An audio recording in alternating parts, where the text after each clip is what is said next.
종교개혁자 존 칼빈은 성경 연구에서 호기심이나 잘못된 상상력을 금한 것으로 유명합니다. 어느 성도가 성경 공부를 하다가 칼빈에게 묻습니다. 선생님, 하나님은 천지를 창조하시기 전에 무엇을 하셨습니까? 저는 그것이 궁금해서 견딜 수가 없습니다. 칼빈이 대답을 해요. 그런 잘못된 호기심을 가진 사람들을 위해 하나님은 지옥을 만들었다.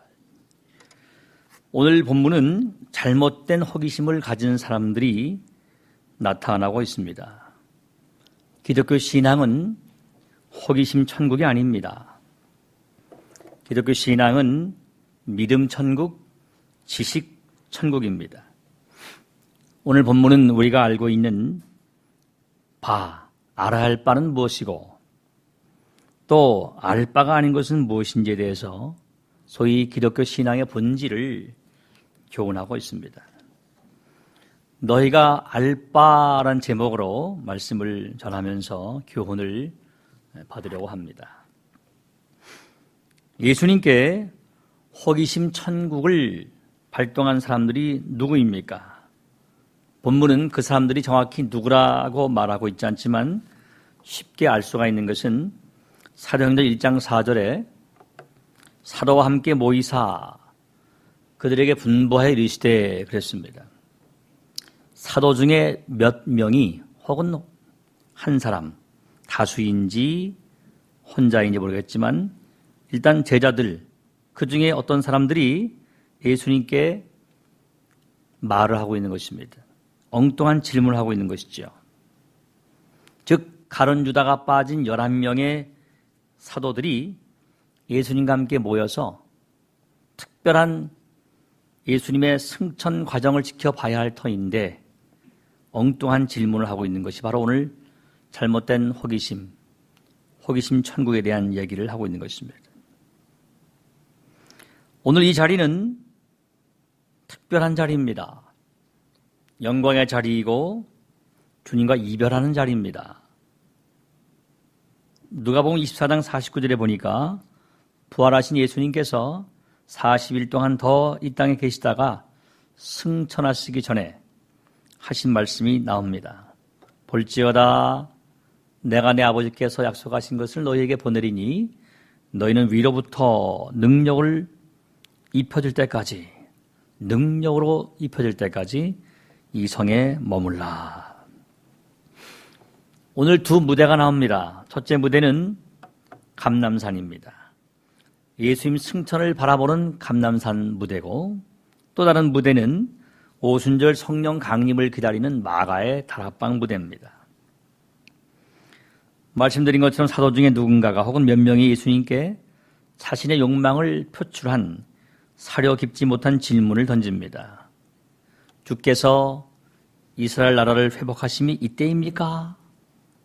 주님, 이제 곧 이 나라가 해방됩니까? 주권국이 됩니까? 그리고 왕으로 즉위하십니까? 예수님 승천을 코앞에 두고 그들의 관심은 여전히 예수님께서 로마의 압제하에 식민지로 있는 내 나라 이스라엘을 뒤집어 엎으셔서 자유를 주시는 그러한 분으로 바라보고 있었습니다. 그 전복의 시기가 곧 도래하겠지요. 그 지긋지긋한 로마 정권을 몰아내고 우리에게 해방을 주실 그날이 이제 온 거죠. 지친 우리에게 그 옛날 화려했던 다윗의 영광을 다시 찾을 날이 내일 모레죠. 이렇게 거듭나지 못한 사람들의 욕망의 외침을 보이고 있는 것입니다. 이러한 사도들의 질문을 받으신 예수님께서 뭐라고 답변하십니까? 이르시되 때와 시기는 아버지께서 자기의 권한에 두셨다. 너희가 알 바가 아니다. 너희가 알 바가 아니다. 미국 사람들이 자주 쓰는 표현 중에 내 비즈니스가 아니다. 내 일이 아니야. 이런 표현을 씁니다. 내가 알 바가 아니다. 사람이 알 바를 알지 못하는 것은 무지이고 알 바가 아닌 것을 알려고 하는 것은 어리석은 호기심입니다. 예수님은 사도들의 어리석은 호기심을 한참 뛰어넘는 위대한 선교의 대명령을 내려주십니다. 정치와 사회 변혁을 꿈꾸는, 그리고 쿠데타를 이끌 사람이 자기 눈앞에 있는 예수 그리스도로 알고 믿고 있는 그들의 삐뚤어진 눈을 180도 뒤집는 말씀을 하십니다. 오직 성령이 너희에게 임하시면 너희가 권능을 받고 예루살렘과 온 유대와 사마리아와 땅끝까지 이르러 내 증인이 되리라. 완전히 바뀌어진 말씀이에요. 땅을 쳐다본 사람들에게 하늘을 보여주는 말씀입니다. 땅에 발을 딛고 있는 사람들에게, 땅의 생각에 머물고 있는 사람들에게, 세상의 권력과 힘의 눈길을 돌리고 있는 사람들에게 예수님은 하늘을 보여주셨습니다. 저들의 사고방식을 뒤집어 놓으신 하늘의 비전을 선포하신 것입니다. 예수님께서 이스라엘의 왕으로 등극하시면 자신들은 권좌에 오를 수 있다 착각합니다. 그러한 저들의 착각과 환상을 일거에 무너뜨리시고 그들의 언어와 사고와 관점을 깨워주셨습니다. 소위 하늘 비전으로 바꿔주신 것이죠. 너희들의 관심의 방향을 바꿔라. 너희들의 세상적인 비전을 하늘 비전으로 바꿔라. 이 땅에서의 정치적인 회복과 사회적 회복과 복지 회복을 꿈꾸지 말고 하나님 나라를 꿈꾸라 명령하신 것입니다. 땅에서 하늘로 눈길을 돌리라는 것입니다. 그리스도인의 정체성을 확립하라는 것이지요. 책망입니다. 너희가 나의 추종자라면, 나의 제자라면 내가 말한 아버지 약속을 거룩한 설렘으로 기다리라 하는 안타까움이에요. 내가 떠나면 너희가 대신 할 일이 전도와 선교다라고 하는 사명 부여인 것입니다. 사도들이 함께 모이신 그 자리가, 모여있는 그 자리가 어떤 자리입니까? 예수님께서 곧 지상의 사역을 완수하시고 하늘로 승천하시기 직전에 엄숙한 자리, 육신을 입고 이 땅에 오신 예수님과는 이별의 자리인 감람산입니다. 그러나 그 이별은 아버지가 보내실 성령님과의 새로운 만남이 코앞에 다가오는 예수님과 성령님의 바통 터치에 구원 사역의 전환기의 자리인 것입니다. 예수님과 성령님의 바통 터치는 인간으로 오신 성자 하나님과, 즉 예수님은 이 땅에서의 구원 사역을 100% 완성하시고 이제 하늘로 올라가시고 예수님의 영이신 성령 하나님께서 강림하셔서 만민에게 충만하게 역사하신다는 새 시대가 열린다는 의미인 것입니다. 긴 설명 안 드리지만 양태론적인 성령, 양태론적인 삼위일체를 우리가 배격합니다마는 그런 것이 아니라 같은 영이, 예수의 영이 예수의 지상 사역을 마치고 새로운 시대가, 성령 충만한 시대가 열린다 하는 것입니다. 다시 말하면 동일하신 삼위일체 하나님의 릴레이, 이어지는 사랑을 보는 것입니다. 바통을 딱 터치하시고 여전히 사랑하시는 삼위일체 하나님의 사역을 보는 것이죠. 내가 떠나가는 것이 너희에게 유익이라. 내가 떠나가지 아니하면 보혜사가 너희에게로 오시지 아니할 것이요. 가면 내가 그를 너희에게로 보내리니 그랬습니다. 이러한 예수님의 승천 예고는 여러 번 있었습니다. 이 자리는 직접 승천하신 자리지만 그 이전에 요한복음 6장 62절이나 혹은 14장 2절 혹은 12절에 쭉 화면에 보신 것처럼 여러 번 승천을 예고하셨습니다. 내가 너희를 위하여 거처를 예비하러 간다. 내가 아버지께로 가미러라. 그리고 요한복음 16장 5절에 지금 내가 나를 보내신 이에게로 가는데 너희 중에서 어디로 가는지 나더러 묻는 자가 없구나. 내가 내 아버지, 곧 너희 아버지, 너희 하나님께로 올라간다. 이렇게 승천을 여러 번 예고하셨습니다. 그런데 제자들은 아직도 예수님의 죽으심과 부활에 무지했던 것처럼 예수님의 승천에도 무지한 모습을 보이고 있어요. 그것이 바로 사도행전 1장 11절에 나오고 있지 않습니까? 갈릴리 사람들아 어찌하여 서서 하늘을 쳐다보느냐. 예수님이 승천하실 때 할렐루야 하면서 찬양을 불러야 할 그들이 긴장한 모습으로 가시면 안 된다는 안타까움으로 하늘을 멍하니 쳐다보고 있는 모습이죠. 천사들이 갈릴리 사람들아 왜 멍하니 하늘을 쳐다보고 있느냐라고 책망하고 있는 말씀이에요. 어정쩡한 태도로 계속 하늘을 쳐다보고 있느냐. 노래하라, 찬양하라. 그는 가서야 한다는 것입니다. 성경은 교훈합니다. 멍하니 하늘을 쳐다보는 오늘의 어리석은 그리스도인들에게 이제 너희들이 쳐다볼 것은 하늘이 아니라 하늘 아래 이 세상을 향한 복음 전파 사명자로서의 자각이다. 성경은 외치고 있는 것입니다. 제자들은 얼마 전 마태복음 17장에 나오는 것처럼 변화산상에서의 예수님의 변화 사건을 기억했을 것입니다. 그들은 이미 승천 예고를 받았고 그리고 사도행전 1장 8절에서 말씀하신 것처럼 전도와 선교의 사명을 부여받았습니다. 그런데 그들의 여전한 태도를 보십시오. 그들은 구름에 가려진 예수님이 다시 땅으로 내려오시지 않는가. 사도행전 1장 9절에 보면 그들이 보는데 올려져 가시니 구름이 그를 가려 보이지 않게 하더라. 사도들의 눈에 구름이 보입니다.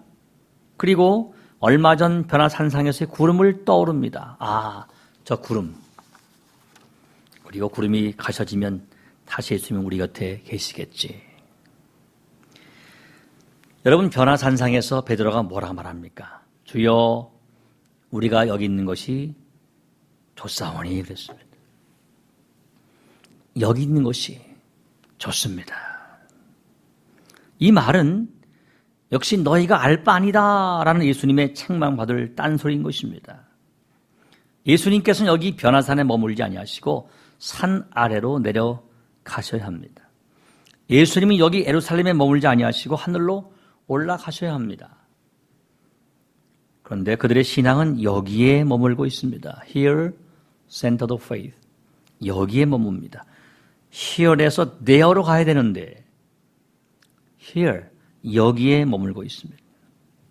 눈길을 저기로 돌리고 발길을 저기로 돌려야 할 터인데 여기에 머물고 있는 저들의 신앙 앞에 얼마나 예수님께서 먹먹하셨겠습니까? 기독교 신앙은 뭡니까? 이렇게 말할 수 있습니다. 우리가 알 바를 알고 알 바가 아닌 것은 알지 않는 것이다. 분명한 명제 아니겠습니까? 알 바를 분명히 알고 알 바 아닌 것은 알지 않는 거예요. 기독교 신앙은 예수님의 길을 걸어가는 것입니다. 기독교 신앙은 예수님이 가신 길을 말리지 않는 거예요. 예수님이 가신 길을 기꺼이 가시게 하는 겁니다.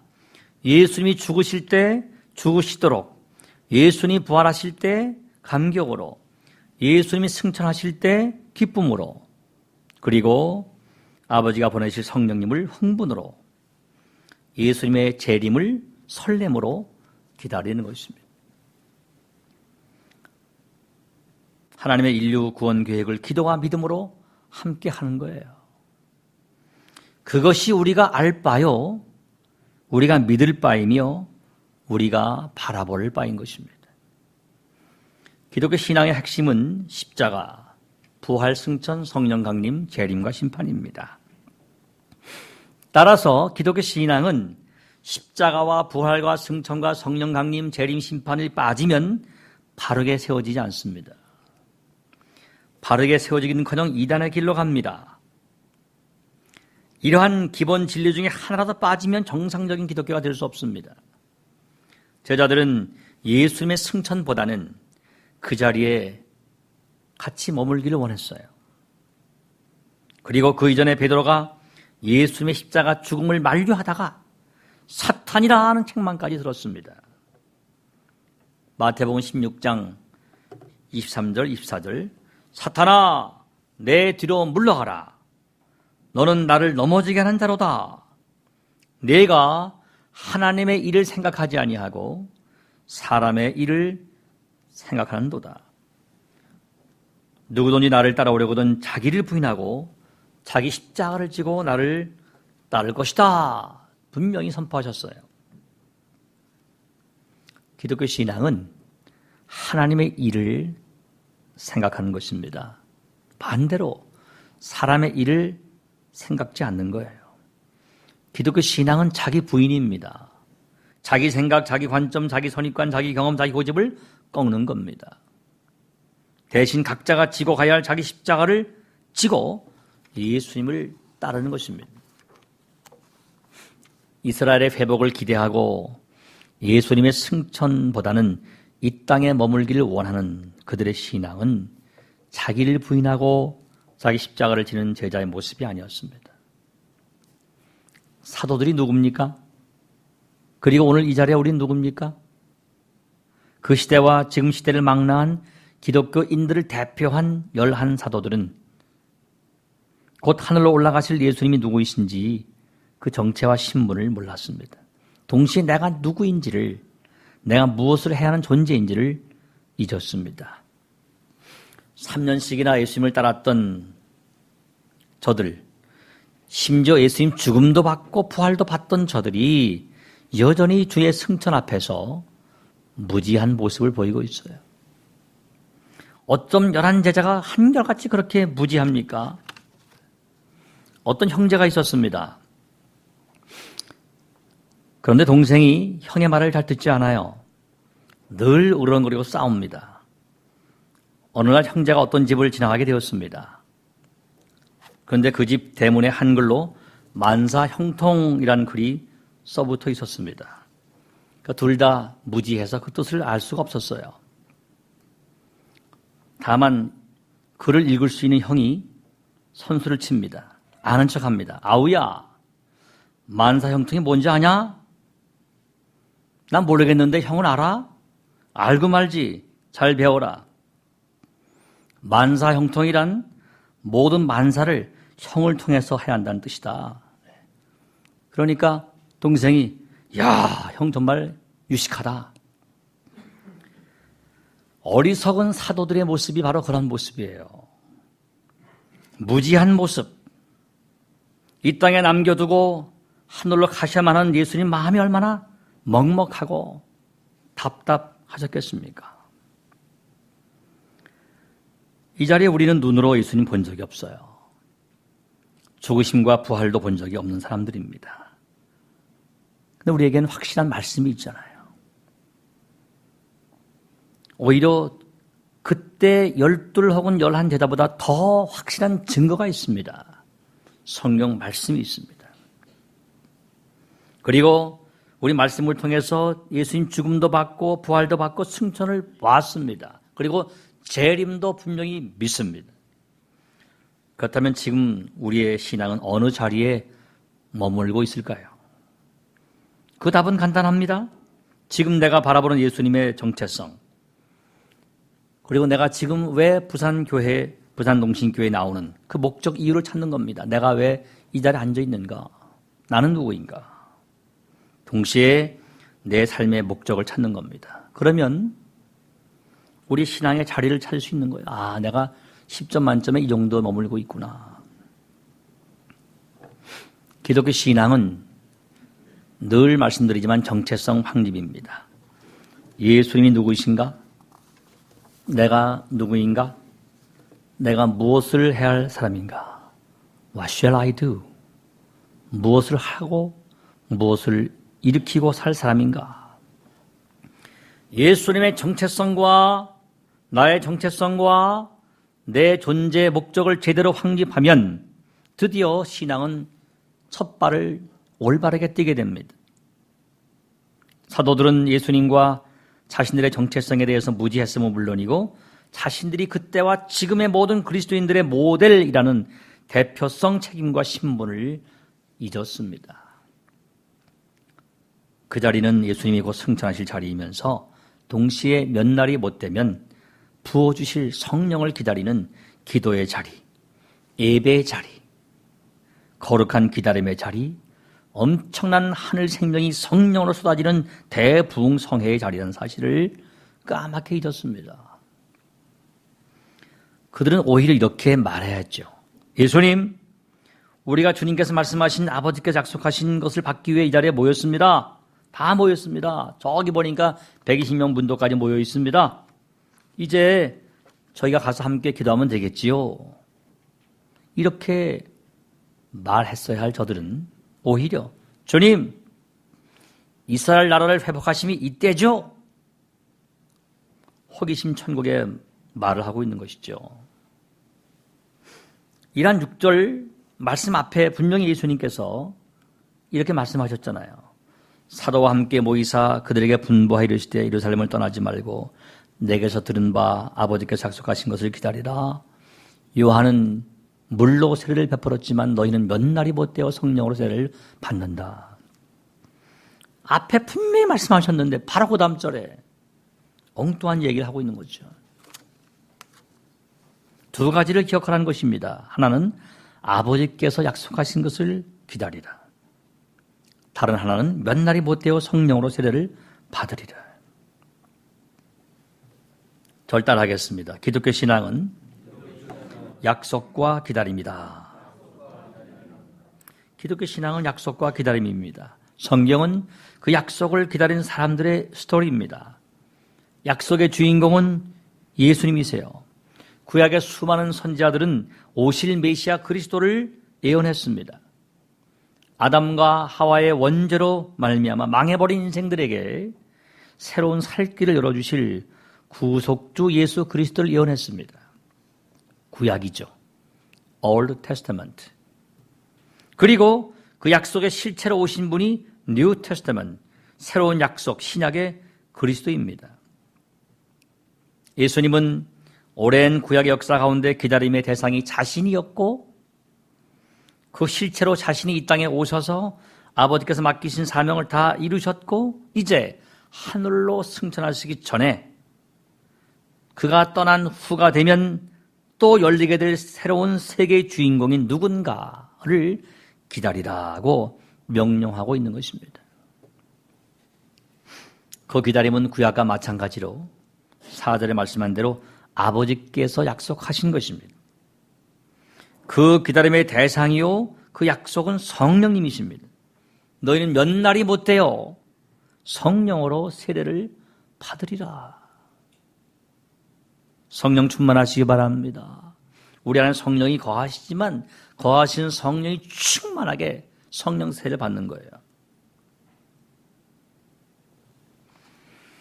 성령 세례, 성령님을 약속하셨는데 그들의 관심은 여전히 세속에 머물고 있습니다. 여러분, 인간이 뭡니까? 인간은 전적 타락한 존재입니다. 어쩔 수 없이 본래적으로 생득적으로 죄성을 안고 태어나서 도무지 선한 사람으로 완전히 바뀔 수 없다는 절망을 성경은 먼저 선언하고 있습니다. 안 된다. Impossible. 동시에 성경은 이렇게 또 선포합니다. 예수님 안에서 새로운 길이 열렸다. 새로운 피조물 되어서 신락원에서 복락원의 길이 열렸다. 소위 죄인으로부터 의인되는 길이 열렸다 하는 소망을 선포합니다. 따라서 기독교 신앙은 이것입니다. 이 절망과 소망의 두 반대 선언 사이에서 선택하는 겁니다. 그리고 그 선택에 따른 자리매김이 긴 여정, 이것이 기독교 신앙생활입니다. 전투입니다. 전투예요. 치열한 자기 싸움이고 성령님께 순종하는 자기 결단의 연속입니다. 여러분들은 절망과 소망 사이에 어느 쪽에 자주 머무십니까? 여러분들의 삶은 어느 쪽에 더 가깝고 어느 쪽이 취향에 맞으십니까?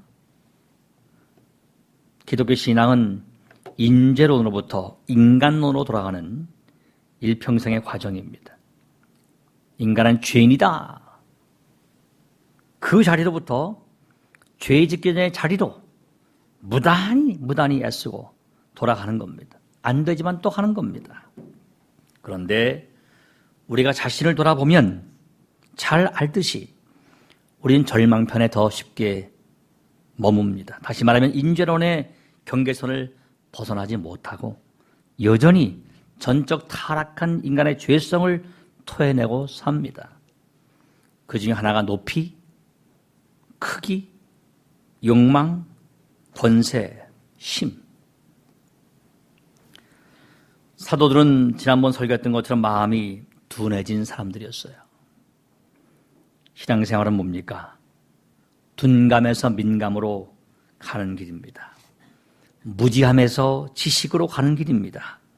불신에서 신앙으로 가는 길입니다. 무관심에서 관심으로, 무반응에서 반응으로 돌아서는 과정이 신앙생활입니다. 신앙생활은 짧게 말하면 바로 알고 바로 믿기인 것입니다. 기독교 신앙생활 중에 가장 무서운 것은 무지한 자의 열심입니다. 70년대 두메 산골에서 화전민의 딸로 태어나서 농사일만 하던 소녀가 서울에 가정부로 오게 되었습니다. 첫날부터 열심히 일을 합니다. 그런데 마당에 가득히 자라난 풀을 보고 걱정이 태산입니다. 저걸 다 뽑아야 할 텐데. 3일째 되던 날에 주인이 외출하고 아무도 없을 때 평소 부지런한 그 소녀가 주인이 시키자는 일을 합니다. 온종일 쇠꼬챙이로 질긴 풀뿌리를 다 뽑아냅니다. 온몸에 땀이 나고 물집이 생겨 아팠지만 멈추지 않고 일을 합니다. 오후 늦게 이제 다 일이 끝나고 주인이 오면 칭찬하시겠지 하고 기대하고 있습니다. 집에 도착한 주인이 깜짝 놀랍니다. 그동안 정성 들여 가꿨던 잔디가 다 뽑혀진 겁니다. 자기 눈을 의심해요. 아니, 내 잔디 어디 갔어? 잔뜩 칭찬을 기대한 소녀에게 돌아온 것은 주인의 심한 꾸중뿐이었습니다. 죽을 힘을 다해서 열심히 땀을 뻘뻘 흘리고 일하고 꾸중을 들은 소녀가 온종일 억울해서 서로 울었다는 얘기입니다. 농촌 문화와 도시 문화의 충돌이죠. 열심히 일한다고 좋은 일 군다는 거 아닙니다. 지식 없는 자의 무분별한 열심은 오히려 일을 망치는 것입니다. 예수님을 제대로 알지 못하고 열심히 믿으면 이단입니다. 그리고 무지한 열심은 교회 문제를 야기합니다. 그래서 디모데후서 3장 14절 15절은 디모데에게 사도 바울이 이렇게 권면하고 있는 것이죠. 너는 배우고 확신한 일에 거라. 성경은 능히 너로 하여금 그리스도 예수 안에 있는 믿음으로 말미암아 구원에 이른 지혜가 있게 하느니라. 성경이죠. 바로 알고 바로 믿는 겁니다. 기독교 신앙은 제대로 알고 제대로 믿는 것이 너무나 중요합니다. 천국과 지옥이 결정됩니다. 최근 저희 교단에서 그 이단의 극성적인 활동에 대해서 이단 경계주의를 정하고 한 달은 아예 이단 경계의 달로 정하고 많은 자료를 내보내고 홈페이지에 이단에 대해서 사례, 신학적인 진단, 문제점을 쭉 내놓고 모든 교회가 동시에 이단 경계주의를 지키라고 권면하고 있습니다. 그런 가운데 2월 14일 초량교회에서 신천지, 안상홍 증인, 신사도 운동 같은 현대의 창궐한 이단, 성경과 신학, 또 사례를 들면서 비판하는 교육을 대대적으로 실시합니다. 이번 주보에 이제 나왔습니다만은 우리가 속지 말아야 합니다. 이단에 속아서 안 돼요. 넘어가면 죽습니다. 예수님을 바로 알아야 합니다.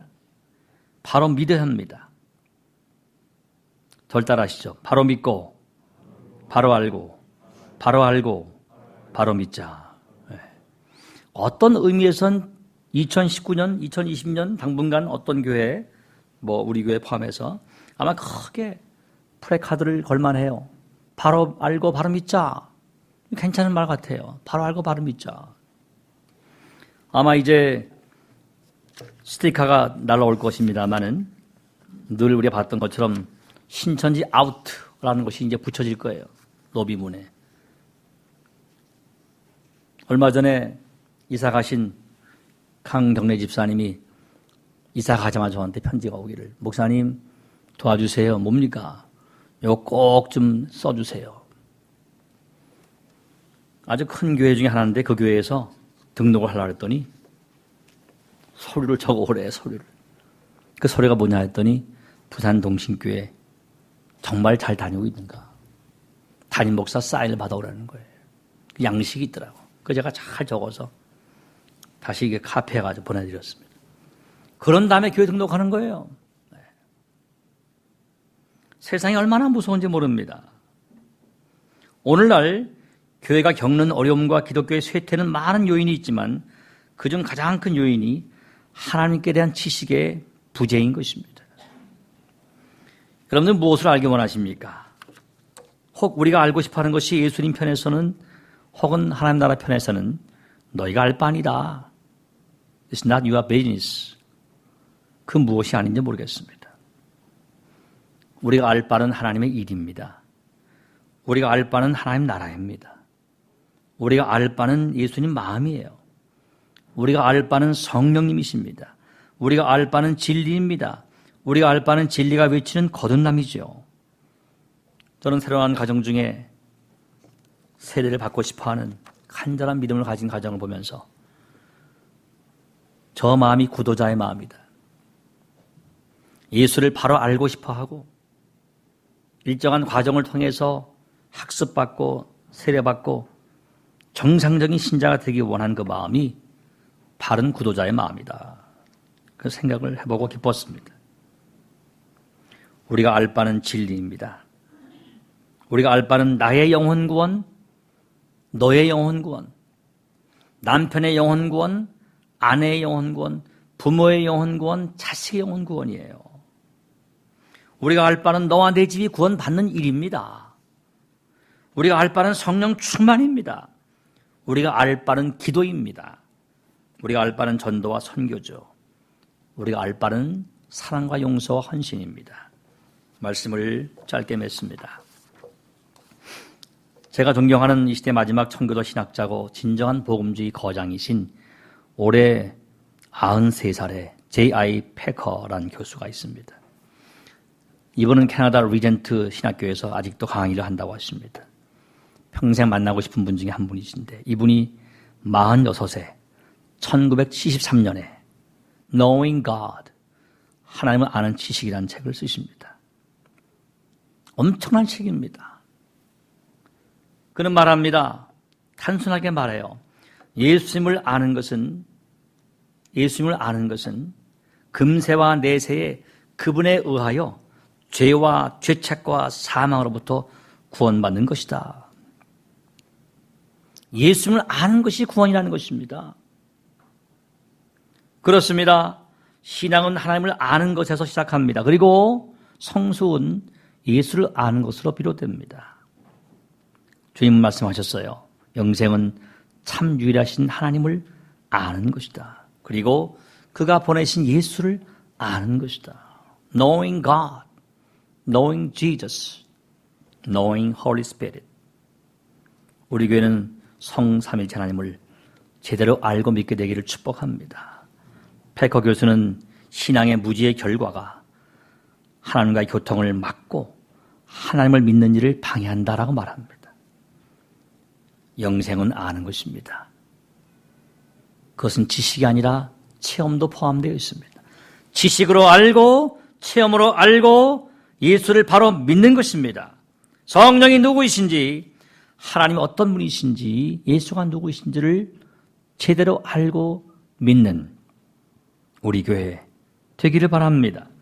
여러분들은 하나님, 예수님, 성령님을 아는 지식이 어디쯤 다다르고 있습니까? 이 말씀 보시고 진단하시죠.